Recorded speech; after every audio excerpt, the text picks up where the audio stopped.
was a viral clip. You did a stand-up special. They say you were talking about blacks making millions then and asked if there's still racism in America. Mm-hmm. And can you believe that video in 1990, we're talking about 35 years ago, is still viral today? Well, it's never going to change.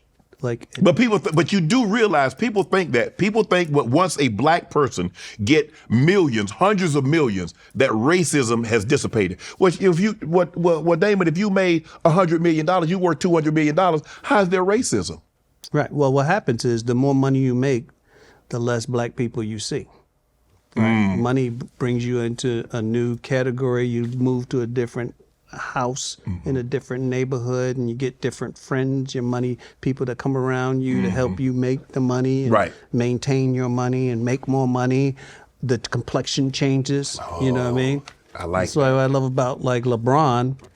You know, he's got his home. He got Mab, and he got Randy, and he got Rich. Yeah, yeah. So he kept that group. Yes. Around him. Yeah. But unless you have that group, because like you say, the higher you climb, the less you're going to see, and you're like, okay, well, they don't treat me that way, so it's gone. And it's divide and conquer. You know, at a certain point, they sit you down. Beyonce's father. All right, we got her from here. The Jacksons. All right, Joe. We got her from here. You sit back and go, what? Venus and Serena. We got them. Mm-hmm. But and if you want them to be successful, you have to kind of let it happen, and then they hit new heights. But you become a liability. You know what I mean? As the parent. Well, where were you those nights in the rain when we were hitting balls? Mm-hmm.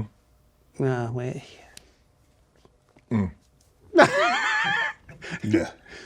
Let me ask you this. When you're on top of the world, and you still are. I mean, you live a great, like you say, you live a great life. You don't overly concerned about money. You have a family. You can still feed your family. You got grandkids. But when you're at that apex in the 90s, what was that like? It was a pain in the ass. Really? Yeah. Like being famous is like being a beautiful woman on a period. Okay, that you'd explain. Nobody know the cramps and stuff that you What's going feel. on? Yeah, they see the external beauty and they think you should be happy, and it's like,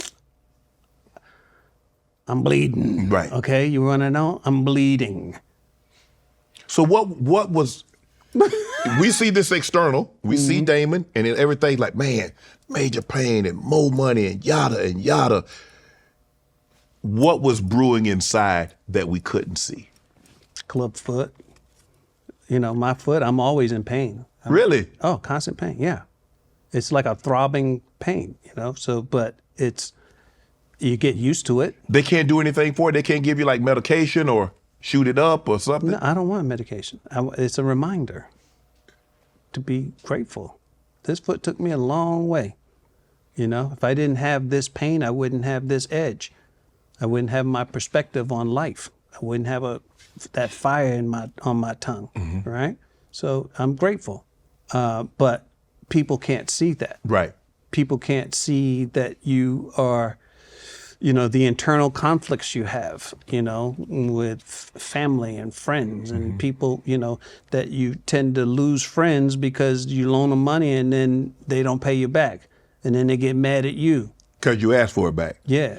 But I had not even for asking for it, just because you look at them. Yeah. I'm gonna pay you, man. I just see nothing. Yeah. Yeah.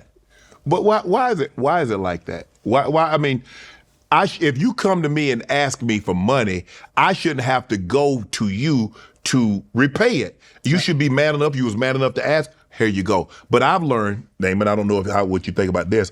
I'll only lend money that I know I can lose that I'm not getting back. Right. It's a gift.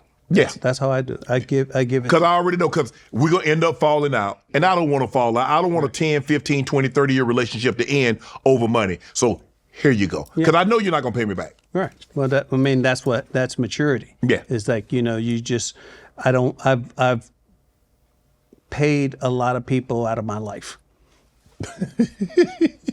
You mentioned like stand-up is stand-up therapeutic for you? Absolutely. Why'd you stop? I used to have to because I don't need it anymore. And you don't need therapy no more? No. No, I'm at peace. I really am. I'm at peace.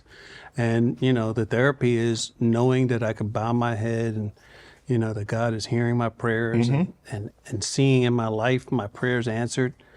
And it ain't for material things. It's for the safety of my family and, you know, for me to have wisdom and to be grateful for everything. It's therapeutic. You don't need to scratch that itch anymore. So now what do you do to replace what you gave up by doing comedy? I write. Okay. I write for sport. I drive my son crazy because every other week I'm sending him a script. Read this. What do you think? He's like, Dad, I got a life. I have 6 kids. Come on, man, just read it. When you get a chance, read it. But I write because I do have a fear of going crazy. You know, because you have so much going on in your head? No, because it runs my family.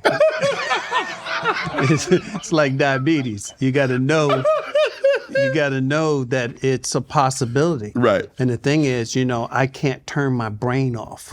I can't not think about these stories and characters that come to mind. So rather than have them up in my head scrambled, I put them on paper. And I go, man, one day I make money off of this or sell it or something. But I had to get it out. Do you sleep? I do. I sleep wonderfully. How you sleep so well and it's hard for you to turn your mind off? When you get 65, it's easy. You just lay down. All I got to do is see the bed. It's beautiful. Did cancel culture scare you away? Cancel culture made me not really want to do stand-up. I had this long conversation with Dave Chappelle. He's like, man, we need you. Get back out there, man. We need that voice. Come on. And I was like, and I had done it again at his, him encouraging me to do it. But,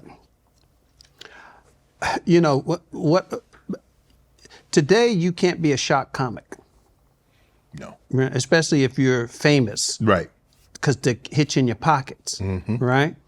So back in the day, guys like Sam Kinison and Dice Clay, and you know, that's how I grew up. I grew up with guys that, you know, start trouble. You know, and they say it, and it's like people, you know, they want to talk about comedy.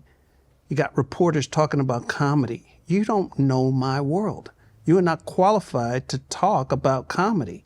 If you ain't never bought a joke or told a joke or sold a joke or stole a joke. Or wrote a joke. You have no business talking about comedy. Okay. You ain't never been paid in burgers. You can't talk about comedy. So I think a conversation about comedy and what's acceptable should be held amongst comedians. Right. If Dave Chappelle wants to talk to me about my act, I want to hear it. Want to join Club Shay Shay? Become an official member by hitting that subscribe button, where you never know who's going to be joining us for drinks and conversation. Don't be late to the party because you know we like to do something before 2 something.